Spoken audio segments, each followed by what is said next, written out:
आइए स्टूडेंट्स, आज हम लोग फिजिक्स का पहला चैप्टर, क्लास 12 का पहला चैप्टर फिजिक्स का इलेक्ट्रोस्टैटिक्स हम लोग आज स्टार्ट करने जा रहे हैं।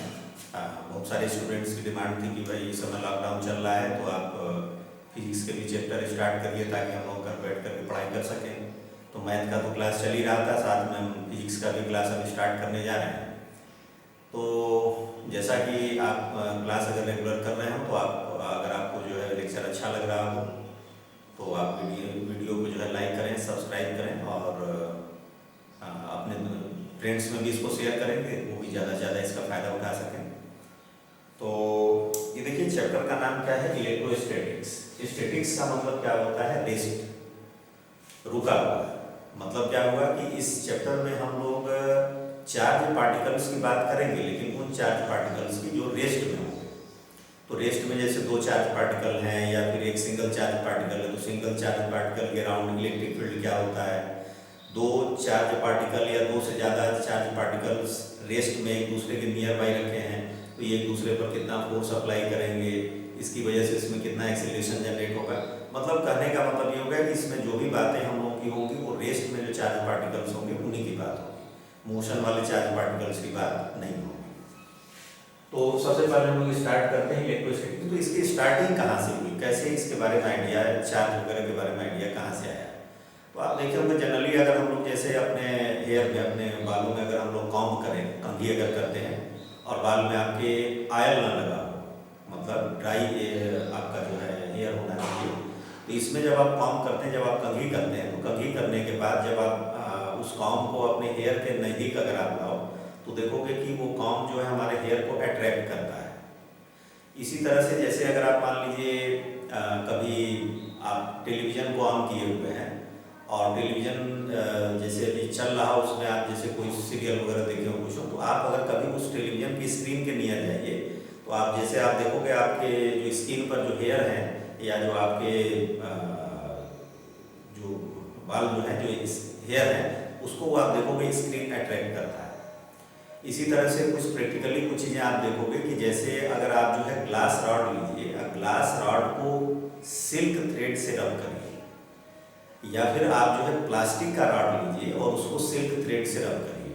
तो आफ्टर रबिंग, रब करने के बाद आप देखोगे कि अगर आपके पास पेपर के स्मॉल पीसेज हो तो उसके नियर जब आप इनको ले जाओगे तो आप देखोगे पेपर के स्मॉल पीसेज को ये ग्लास रॉड हुआ या फिर प्लास्टिक का रॉड हुआ वो अट्रैक्ट करने लगता है। तो साइंटिस्ट जब शुरू में ये सब चीज़ें देखे तो उनके दिमाग में आया कि आखिरकार ये रबिंग के बाद, फ्रिक्शन के बाद आखिरकार ऑब्जेक्ट में ऐसा क्या जनरेट हो जा रहा है कि ये जो स्मॉल पार्टिकल्स हैं उनको ये अट्रैक्ट कर रहे हैं। तो फिर ये बेसिक पर ये लोग गए और फिर उसके बेसिक पर इन लोगों ने कुछ जानकारियाँ इकट्ठी की और उसके बेसिस पर ये चार्ज वगैरह की बात आई। तो पहली चीज़ आप ये देखेंगे कि अगर मान लीजिए हमने एक ग्लास रॉड लिया, मान लीजिए ग्लास का रॉड है,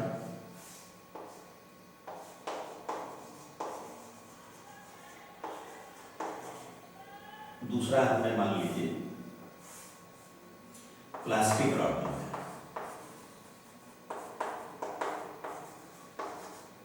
और आपने जो दो सिल्क थ्रेड लिए, एक सिल्क लिए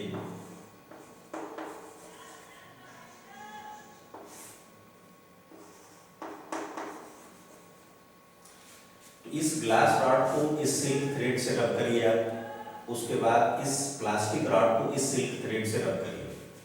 और रबिंग करने के बाद एक चीज़ आपको ध्यान रखना है कि जब आप रबिंग इनको करेंगे तो कहीं भी किसी मेटल के जैसे कि चलिए फिलहाल तो ये दोनों हमारे इंसुलेटर्स हैं, अभी इस पर भी बात हम लोगों की होगी। इस ग्लास रॉड को आपने सिल्क थ्रेड से रब किया, इस प्लास्टिक रॉड को इस सिल्क थ्रेड से रब किया और रबिंग करने के बाद फिर आप क्या करिए, इन दोनों इस ग्लास रॉड और इस प्लास्टिक रॉड को एक दूसरे के नियर बाई लाइए। तो जब आप इन दोनों को नियर लाओगे तो ये देखोगे ये अट्रैक्ट करते हैं एक दूसरे को। उसी तरह से इस ग्लास रॉड और सिल्क थ्रेड को अगर नजदीक लाएंगे तो ये भी अट्रैक्ट करेंगे। इस प्लास्टिक रॉड को सिल्क थ्रेड के नियर लाएंगे तो भी अट्रैक्ट करेंगे, लेकिन अगर सिल्क के नियर सिल्क को हम लाएंगे तो ये रिपेल करेंगे। उसी तरह से अगर हम ग्लास रॉड को प्लास्टिक रॉड के नियर लाते हैं तो ये अट्रैक्ट करते हैं। तो इससे देखिए क्या समझ में आता है। अच्छा, इसी तरह से अगर हम दो ग्लास रॉड ले लें, एक और ग्लास रॉड ले लें,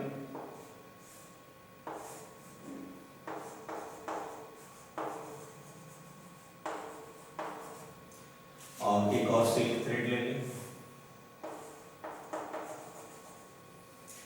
तो जब हम इस ग्लास रॉड को इस सिल्क थ्रेड से रब करेंगे और इस ग्लास रॉड को इस सिल्क थ्रेड से रब करेंगे, तो आफ्टर रबिंग जब हम इन दोनों ग्लास रॉड को एक दूसरे के नियर बाई लाएंगे तो ये रिपेल करते हैं, ध्यान से समझिएगा इस चीज को। और जब हम प्लास्टिक रॉड को सिल्क थ्रेड से रबिंग करते हैं और प्लास्टिक और ग्लास रॉड को एक दूसरे के नियर बाई लाते हैं तो ये अट्रैक्ट करते हैं। तो इससे क्या समझ में आया? इससे ये समझ में आया कि इस ग्लास रॉड पर जो चीज आई है आफ्टर रबिंग वो, और इस प्लास्टिक रॉड पर आफ्टर रबिंग जो चीज आई है वो अलग डिफरेंट काइंड की है, अलग तरीके की है। तो यहाँ पर ये कहा गया कि जब हम लोग दो ऑब्जेक्ट्स को रब करते हैं तो रबिंग करने के बाद इनमें जो है स्मॉल पेपर पीस को या फिर स्ट्रॉ को, मतलब जो तिनके होते हैं उनको अट्रैक्ट करने की प्रॉपर्टी आ जाती है। तो ये जब ये प्रॉपर्टी को ये गेन कर लेते हैं तो हम कहते हैं कि हमारा जो ऑब्जेक्ट है वो इलेक्ट्रीफाइड हो गया। क्या बोलते हैं हम लोग? इलेक्ट्रीफाइड हो गया। और ये इलेक्ट्रीफाइड क्यों हुआ, क्या आ गया इस पर जिससे कि इलेक्ट्रीफाइड हो गया? तो हम लोग बोलते हैं इस पर चार्ज आ गया। समझ में आई बात?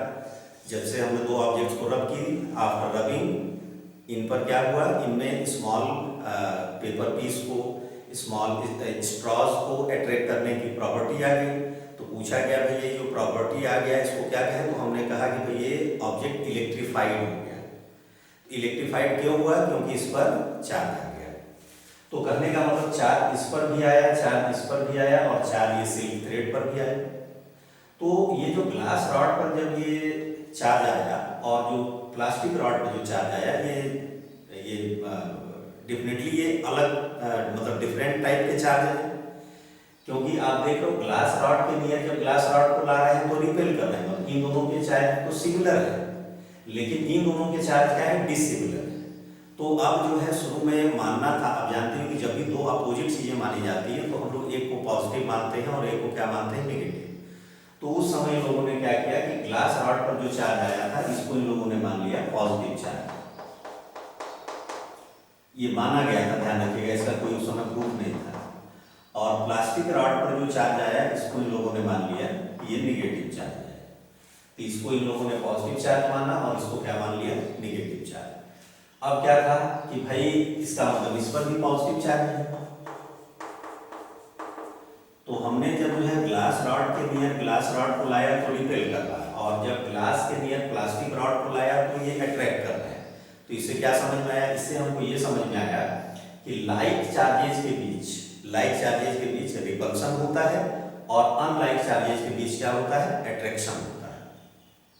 तो ये चीज आप नोट कर लेंगे कि लाइक चार्जेस के बीच क्या होता है? रिपल्शन, और अनलाइक चार्जेस के बीच अट्रैक्शन होता है। चलिए ये कहानी तो यहाँ पर हो गई। अब हम लोग बात करेंगे, यहाँ देखिए हमने जो ये ग्लास रॉड लिया था, प्लास्टिक लिया था, ये सब जो है आप ध्यान दें तो इंसुलेटर है। इंसुलेटर मतलब जिनके थ्रू जो है इलेक्ट्रिक करंट पास नहीं करता है। जैसे अगर आप अब आप मेटल रॉड ले लीजिए, मेटल रॉड ले करके और उसको आप अपने हेयर में रबिंग करिए, या फिर आप उसको ले जा करके जो है किसी ऑब्जेक्ट से रब करिए, तो आप देखोगे उस पर चार्ज आपको नहीं दिखाई देगा, मतलब वो पेपर पीस वगैरह को अट्रैक्ट नहीं करेगा। तो उसका चार्ज कहाँ चला गया? तो उस पर भी हम लोग बात करेंगे कि भाई रबिंग से जब चार्ज जनरेट होता है तो वहाँ भी जनरेट होना चाहिए था। तो उसका रीजन देखिए क्या होता है कि हम लोग की बॉडी जो है वो एक कंडक्टर है, और हम अपने हाथ से अगर रॉड को पकड़े हैं तो कंडक्टर के कांटेक्ट में कंडक्टर है। तो जब हम रब करते हैं तो चार्ज तो उस पर आता है, लेकिन वो चार्ज हमारे बॉडी के थ्रू फ्लो होकर के अर्थ में चला जाता है। इसी वजह से क्या होता है कि वो इलेक्ट्रीफाइड वाली प्रॉपर्टी या चार्ज वाली प्रॉपर्टी को वो शो नहीं करते हैं। लेकिन वही अगर हम लोग जो है मेटल रॉड को जैसे हम अपने हाथ में रबड़ का ग्लव्स पहन लें, और रबड़ के ग्लव्स को पहनने के बाद फिर मेटल रॉड को भी अगर हम रबिंग करें तो उसमें भी जो है चार्ज आ जाएगा। क्यों? क्योंकि अब जो है हमारे हैंड के थ्रू चार्ज जो है फ्लो होकर के अर्थ में नहीं जा पाएगा। तो इस चीज का ध्यान रखिएगा। अब हम लोग आते हैं बेसिक चीज पर कि ये चार्ज आ क्यों रहा है, रबिंग से क्या ऐसा हो रहा है कि एक पर पॉजिटिव चार्ज आ रहा है दूसरे पर नेगेटिव। तो बेसिक पर अब आप चलिए। आप जानते हो कि जितने भी हमारे मटेरियल्स हैं वो एटम से मिलकर के बने हुए हैं। एटम के न्यूक्लियस, एटम में क्या होता है, न्यूक्लियस, और न्यूक्लियस के अराउंड जो है ऑर्बिट्स होते हैं जिसमें इलेक्ट्रॉन रिवोल्यूशन करते रहते हैं।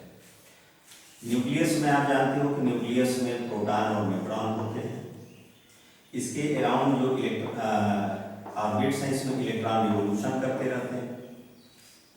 अब हम लोग जानते हैं कि न्यूक्लियस में जितने प्रोटॉन्स होते हैं ऑर्बिट्स में सेम उतने ही इलेक्ट्रॉन होते हैं। तो प्रोटॉन पर जितना पॉजिटिव चार्ज होता है इलेक्ट्रॉन पर सेम उतना ही जो है निगेटिव चार्ज होता है। तो आप देखो, जैसे अगर मान लीजिए कंसीडर करिए कि मान लीजिए हमने एक एलिमेंट लिया, उसके किसी एक एटम में मान लीजिए नंबर ऑफ प्रोटॉन 4 है और नंबर ऑफ इलेक्ट्रॉन जो है वो भी आपके 4 है। तो हम लोग ये जानते हैं कि प्रोटॉन पर चार्ज होता है, प्रोटॉन पर चार्ज होता है प्लस ई, और इलेक्ट्रॉन पर चार्ज होता है माइनस ई। अब ये आप जानते हो कि ई क्या है, ई चार्ज का सबसे स्मॉलेस्ट यूनिट है, मतलब इससे स्मॉल चार्ज पॉसिबल नहीं है। और इस ई की वैल्यू अप्रॉक्सीमेटली होती है 1.6 इंटू 10⁻⁻19 कूलम। तो कहने का मतलब हो गया कि प्रोटॉन पर चार्ज होगा प्लस 1.6 इंटू 10⁻⁻19 कूलम और इलेक्ट्रॉन पर चार्ज होगा -1.6 इंटू 10⁻⁻19 कूलम। ध्यान से समझिएगा। ये जो चार्ज की प्रॉपर्टी होती है कि चार्ज का जो स्मॉलेस्ट वैल्यू है वो है 1.6 इंटू 10⁻⁻19 कूलम। कहने का मतलब कि जब भी चार्ज का ट्रांसफर होगा, एक ऑब्जेक्ट से दूसरे ऑब्जेक्ट में जब चार्ज का ट्रांसफर होगा तो वो स्मॉल ई के इंटीग्रल मल्टीपल के ही फॉर्म में होगा। मतलब क्या कि ई 2e 3e 4e या फिर e -2e इस तरीके से होगा। तो चार्ज की इस प्रॉपर्टी को हम लोग बोलते हैं क्वांटाइजेशन ऑफ चार्ज।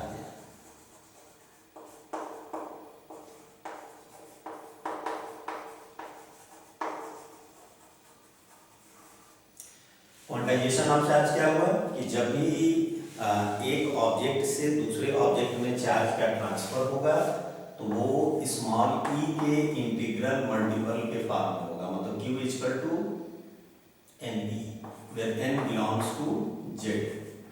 वो पॉजिटिव इंटीजर भी हो सकता है, नेगेटिव इंटीजर भी हो सकता है। तो इसमें आप ध्यान देंगे तो इस प्रॉपर्टी को, चार्ज की इसी प्रॉपर्टी को हम लोग क्या बोलते हैं, क्वांटाइजेशन ऑफ चार्ज। चलिए ये आप ध्यान रखिएगा। तो अब हम यहाँ पर आपसे बात कर रहे थे कि मान लीजिए हमने कोई एक एलिमेंट लिया, उस एलिमेंट के किसी एटम में नंबर ऑफ प्रोटॉन्स जो हैं उसके न्यूक्लियस में नंबर ऑफ प्रोटॉन्स 4 हैं और तो सीधी बात है कि उसके ऑर्बिट्स में नंबर ऑफ इलेक्ट्रॉन्स कितने हो जाएंगे, 4। तो इस केस में जो पॉजिटिव चार्ज आएगा वो हो गया +4e और नेगेटिव चार्ज कितना हो गया -4e।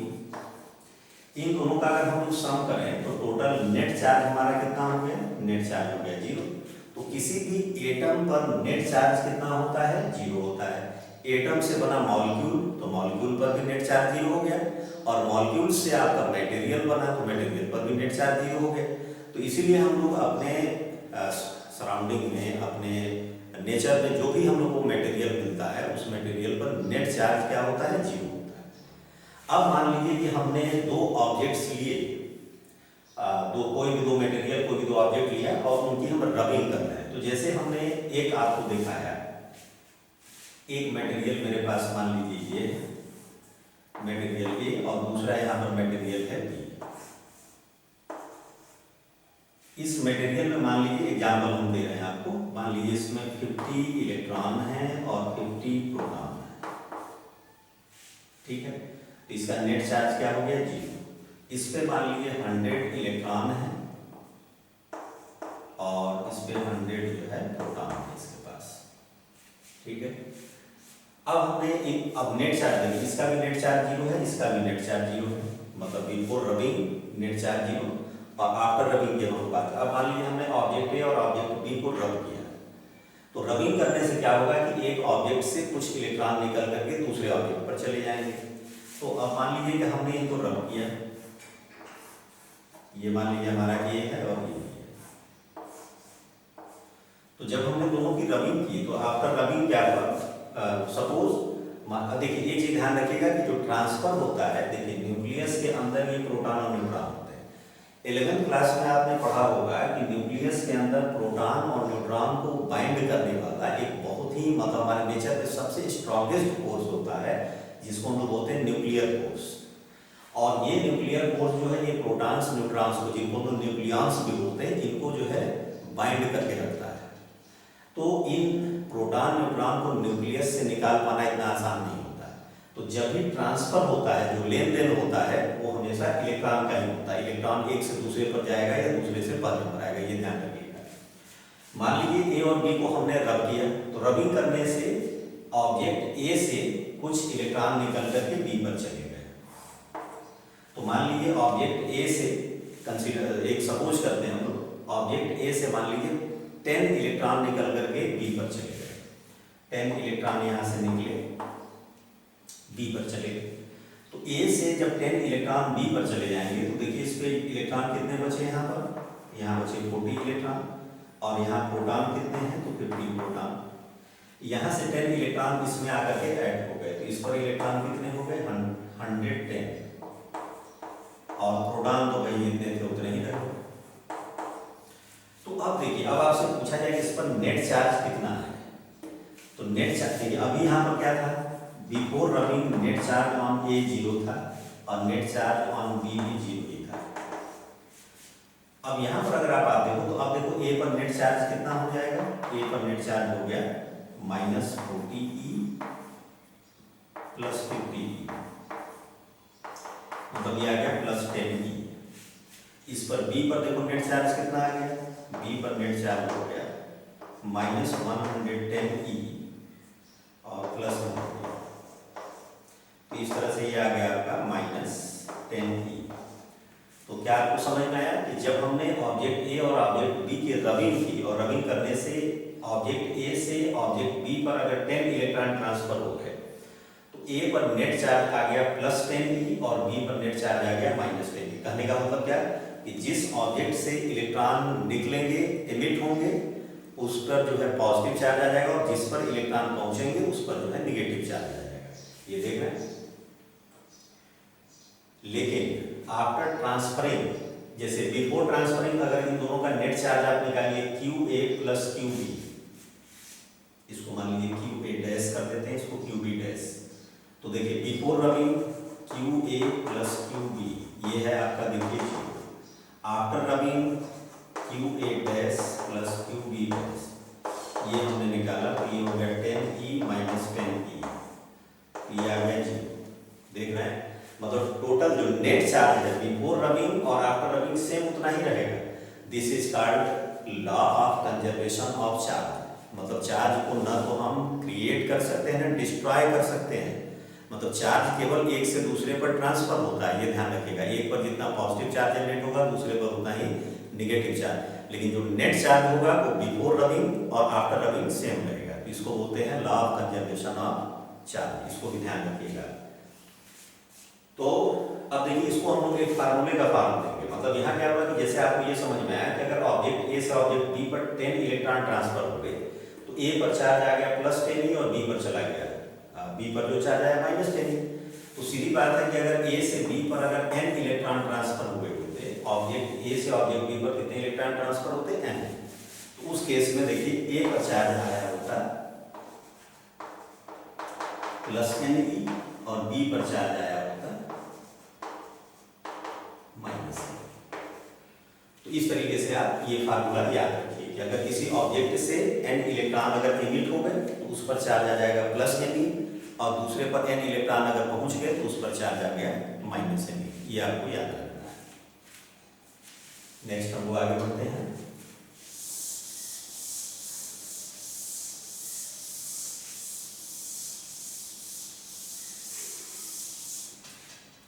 अब जब ये पता चला प्रैक्टिकली, जब ये चीज देखा गया कि लाइट चार्जेस में, मतलब पॉजिटिव में और निगेटिव में रिपल्सन होता है, और अनलाइट चार्जेस में मतलब पॉजिटिव और निगेटिव के बीच क्या होता है, अट्रैक्शन होता है। तो अब हमारे यहाँ पर एक साइंटिस्ट है जिनका नाम था कूलॉम। तो जॉर्ज साइमन कूलम्ब को हम लोग बोलते हैं। तो ये कूलम्ब ने जो है क्या देखा कि जब लाइक चार्जेज में रिपल्सन हो रहा है और अनलाइक चार्जेज में एट्रैक्शन हो रहा है, तो ये रिपल्सन जो हो रहा है और जो एट्रैक्शन हो रहा है इसकी वैल्यू कितनी होगी, मतलब कितना फोर्स अप्लाई होगा, रिपल्सन फोर्स कितना होगा, एट्रैक्शन फोर्स कितना होगा।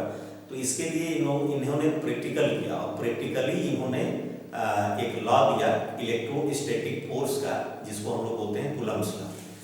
तो कूलम्ब्स लॉ देखिए क्या था,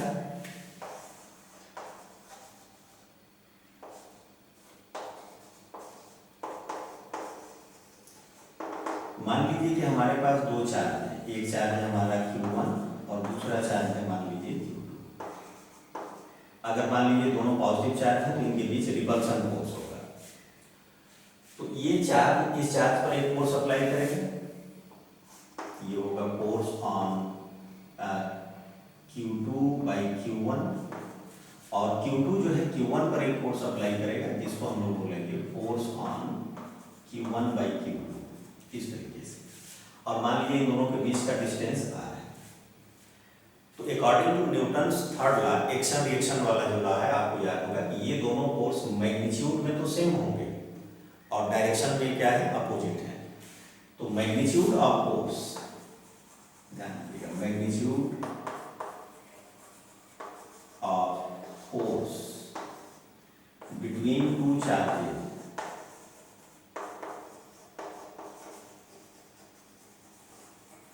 ये हो जाएगा आपका F is directly proportional to multiplication of magnitude of charges and square force is directly proportional to multiplication of charges and square of inversely proportional of distance between charges. मतलब inverse, देखिए दोनों चार्ज के multiplication के directly proportional होता है ये force, और दोनों के बीच का जो डिस्टेंस है उसके स्क्वायर के इनवर्सली प्रोपोर्शनल होता है। मतलब inversely proportional of square of distance between both charge. तो ये कूलम्ब ने जो है ये फोर्स के लिए प्रैक्टिकली ये लॉ दिया।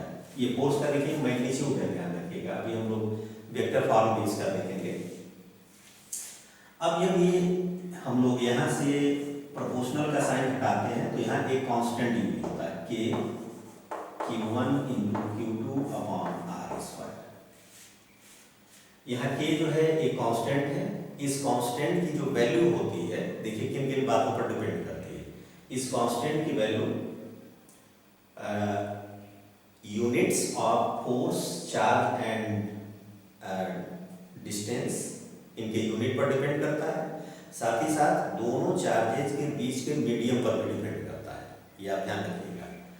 तो अगर हम मीडियम अगर डिफरेंट करते जाएं, जैसे दोनों चार्ज के बीच हमने मान लीजिए एयर रखा है, या फिर इसके बीच में हमने ऑयल रख दिया या कोई पेपर रख दिया, तो आप अलग अलग मटेरियल रखते जाओगे, के की वैल्यू डिफरेंट मिलेगी।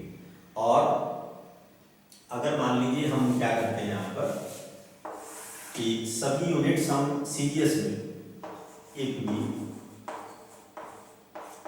take units in CGS, centimetre gram second में। तो अगर हम सभी यूनिट्स जो है सीजीएस में लें and medium between charges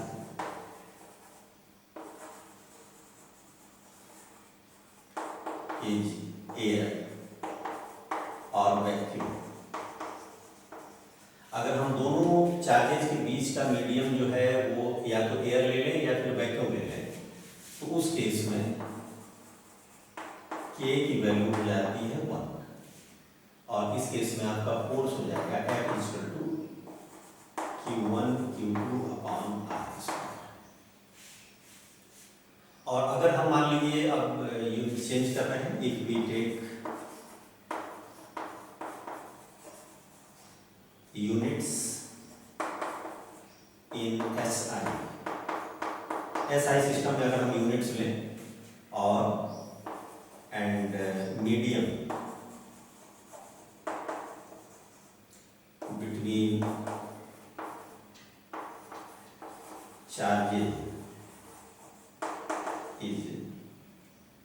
air और वैक्यूम। तो उस केस में क्या होगा, k की वैल्यू आती है हमारी 9 इंटू 10 पावर 9, ध्यान रखिएगा इस k की वैल्यू आती है 9 इंटू 10 पावर 9। यूनिट इसका यहाँ से आप निकालोगे तो न्यूटन मीटर स्क्वायर पर कूलम स्क्वायर, ये k की यूनिट आ जाती है। तो ध्यान रखिएगा इस केस में ये होता है। और इसको हम लोग जो है, जैसे अभी हम लोग आगे चलेंगे तो इलेक्ट्रोस्टैटिक्स में बहुत सारे फार्मूले वगैरह हम डिराइव करते हैं, तो वहाँ पर ये 9 इंटू 10 पावर 9 पुट करने की बजाय यहाँ पर हम लोग यूज करते हैं 1/4 पाई एप्सिलॉन नॉट, इसको पढ़ते हैं लोग एप्सिलॉन नॉट। तो 1/4 pi epsilon not, epsilon not is called permittivity of free space. Epsilon not को हम क्या बोलते हैं, परमिटिविटी ऑफ फ्री स्पेस। और इन दोनों को जब इक्वेट करते हैं तो एप्सिलॉन नॉट की वैल्यू आती है 8.85 इंटू 10 पावर माइनस 12, और इसका यूनिट हो जाएगा कूलम स्क्वायर पर न्यूटन मीटर स्क्वायर। तो इस तरीके से हम लोग फार्मूला यूज करते हैं। तो इसके अकॉर्डिंग ये हो गया कि अगर आप जब फार्मूला यूज करोगे तो ये F हो जाएगा आपका 1, या तो आप लिखो 9 into 10 power 9 Q1 Q2 upon R square, या फिर आप इसको लिख सकते हो 1/4 pi epsilon naught Q1 Q2 upon R square. ध्यान रखिएगा ये दोनों फार्मूला तब यूज होगा जब सभी यूनिट्स जो है हमारे वो SI में लिए जाएं और दोनों चार्जेज के बीच का मीडियम या तो एयर हो या फिर वैक्यूम हो। अगर मान लीजिए कि आपने कुछ अदर मीडियम ले लिया, जैसे आपने दोनों चार्जेस के बीच जो है एयर की बजाय मान लीजिए आपने किसी आयल को फिल कर दिया, या फिर आपने पेपर पीस कुछ ऐसा रख दिया, तो उस केस में फार्मूला ये हो जाएगा 1/4 pi epsilon naught capital K Q1 Q2 upon R square. यहाँ पर K जो है इसको हम लोग बोलते हैं dielectric constant of medium between the charges. K is called dielectric constant, और इस डाई इलेक्ट्रिक कांस्टेंट की वैल्यू वैक्यूम के लिए 1 होता है, एयर के लिए 1.00 समथिंग होता है, इसको भी हम लोग अप्रॉक्सीमेटली 1 ही ले लेते हैं। लेकिन अगर कोई मीडियम लेंगे तो उसके लिए K की वैल्यू ऑलवेज ग्रेटर देन 1 होती है, इसको आपको याद रखना है, ठीक है। अब हम लोग आते हैं, अच्छा देखिए जैसे जैसे हम ये चैप्टर में आपको पढ़ाते जाएंगे वैसे वैसे आप इसमें इस फार्मूले पर बेस्ड जो है न्यूमेरिकल भी आप तो अपने एक्सरसाइज के ट्राई कर सकते हैं। अब हम लोग आएंगे Coulomb's law in vector form.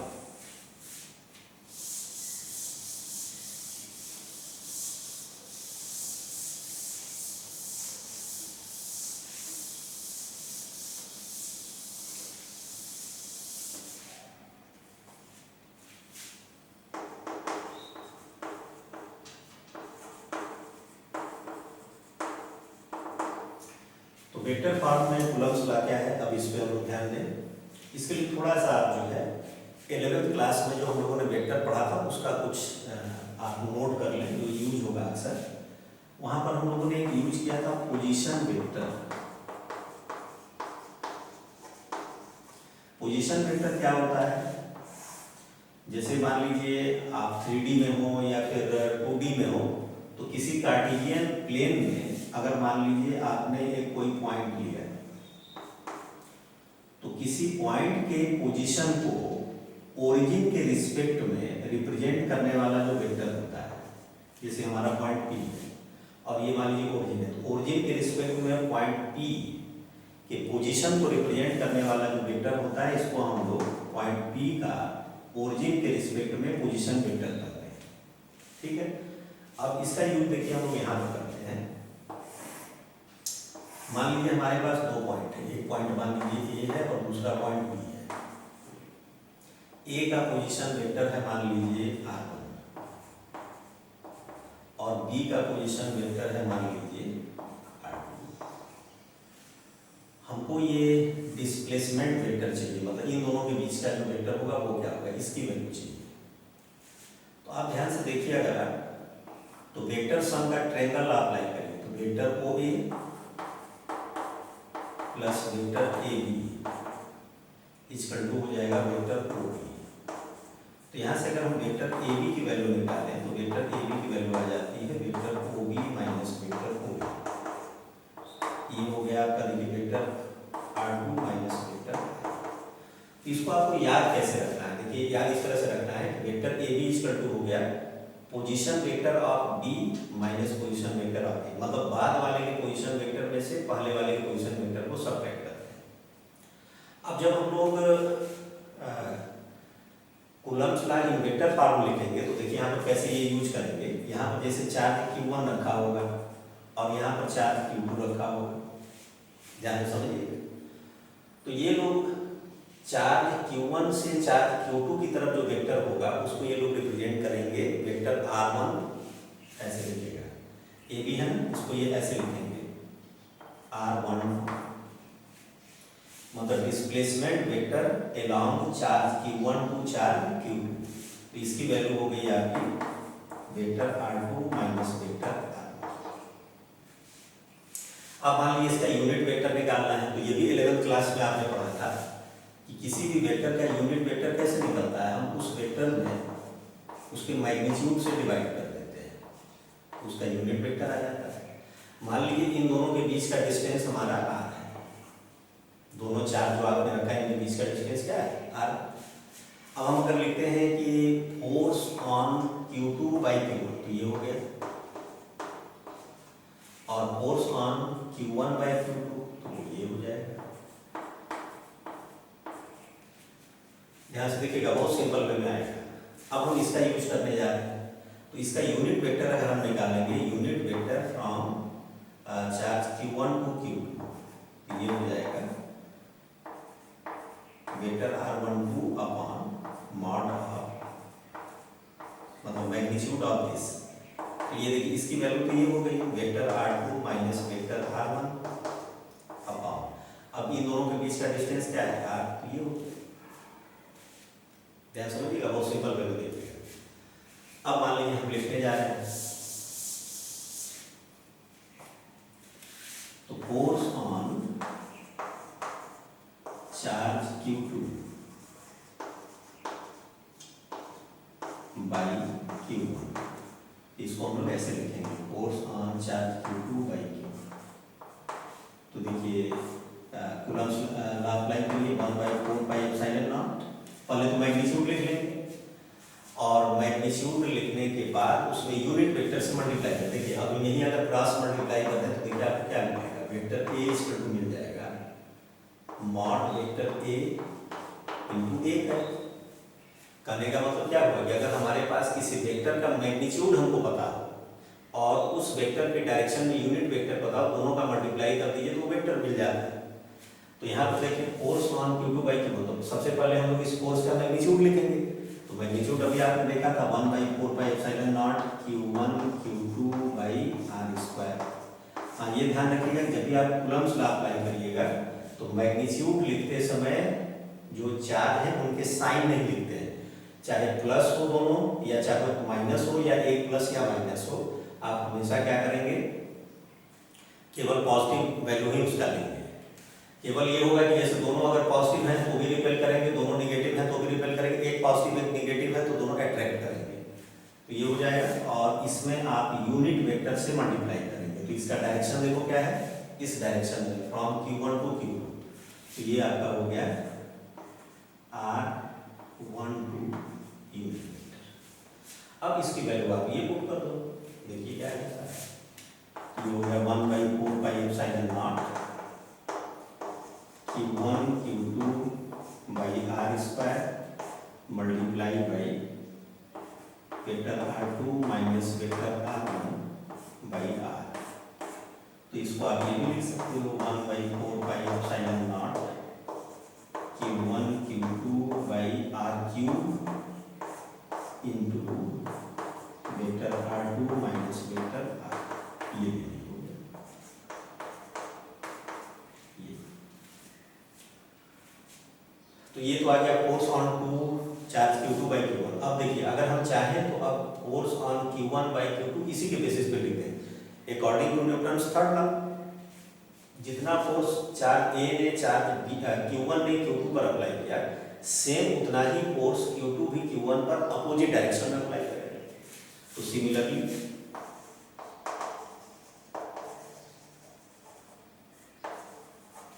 ये हो जाएगा force on charge Q1 by Q2 equal to 1/4 pi, ये पहले तो आप ऐसे लिख लोगे according to Newton's third law, ये सीधे लिख देंगे according to Newton's third law, ये पुट कर दीजिए। तो ये हो गया -1/4 pi epsilon naught Q1 Q2 by R³ vector R2 minus vector R। अब ये माइनस से आप चाहें तो यहाँ मल्टीप्लाई कर दीजिए, तो ये आ जाएगा 1/4 pi epsilon naught Q1 Q2 by R³ और ये हो गया वेक्टर R1 माइनस वेक्टर ये हो गया। तो इस तरह से हमारा ये कूलम्ब्स लॉ वेक्टर फॉर्म में आ गया। तो ये भी बोर्ड के एग्जाम में जैसे वेक्टर फॉर्म में जब भी दिया जाएगा तो 2 मार्क्स में ही आएगा। तो बहुत सिंपल है, इसमें देखते हैं सब बच्चे परेशान रहते हैं, हमेशा पूछते रहे सर ये समझ में नहीं आता है कि कैसे दिया हुआ है। तो ये बेसिक मेथड से अगर आप समझोगे तो बहुत सिंपल वे में आपको ये Coulomb's law in vector form आपको समझ में आ जाएगा। इसमें देखिए एक चीज़ ध्यान रखिएगा कि कूलम्ब्स लॉ को अप्लाई करते समय जब भी आप जो है फार्मूला यूज करते हैं तो चार्ज का साइन मत रखिए। साइन से केवल ये पता चलता है, देखो अब यहीं पर अगर ये एक प्लस और ये एक माइनस चार्ज हो जाता तो जानते हैं क्या होता है, दोनों का अट्रैक्शन हो जाता है, तो ये भी फोर्स इधर की तरफ हो जाता है, ये इधर, मतलब दोनों के डायरेक्शन चेंज हो जाते हैं। तो हम लोग क्या होता है कि चार्ज के अकॉर्डिंग फोर्स के डायरेक्शन को बताते हैं कि अट्रैक्शन होगा या रिपल्सन होगा, लेकिन चार्ज का साइन नहीं रखते, हमेशा चार्ज को जो है केवल उसके पॉजिटिव वैल्यू को ही लेकर के चलते हैं। तो स्टूडेंट्स इस तरह से आज हमने एक पार्ट आपको जो है इलेक्ट्रोस्टैटिक्स फर्स्ट चैप्टर का कुछ पार्ट हमने बताया, इसको एक बार बढ़िया से आप रिवाइज कर लीजिए। रिवीजन करने के बाद इस पर बेस्ड कुछ अगर एग्जाम्पल दिए हैं या एक्सरसाइज में कुछ क्वेश्चन है तो उसको आप ट्राई करिए। और अगर आपको जो है लेक्चर पसंद आया हो तो चैनल को लाइक करें, सब्सक्राइब करें, अपने दोस्तों में शेयर करें कि वो भी इसका ज़्यादा से ज़्यादा फायदा उठाएं।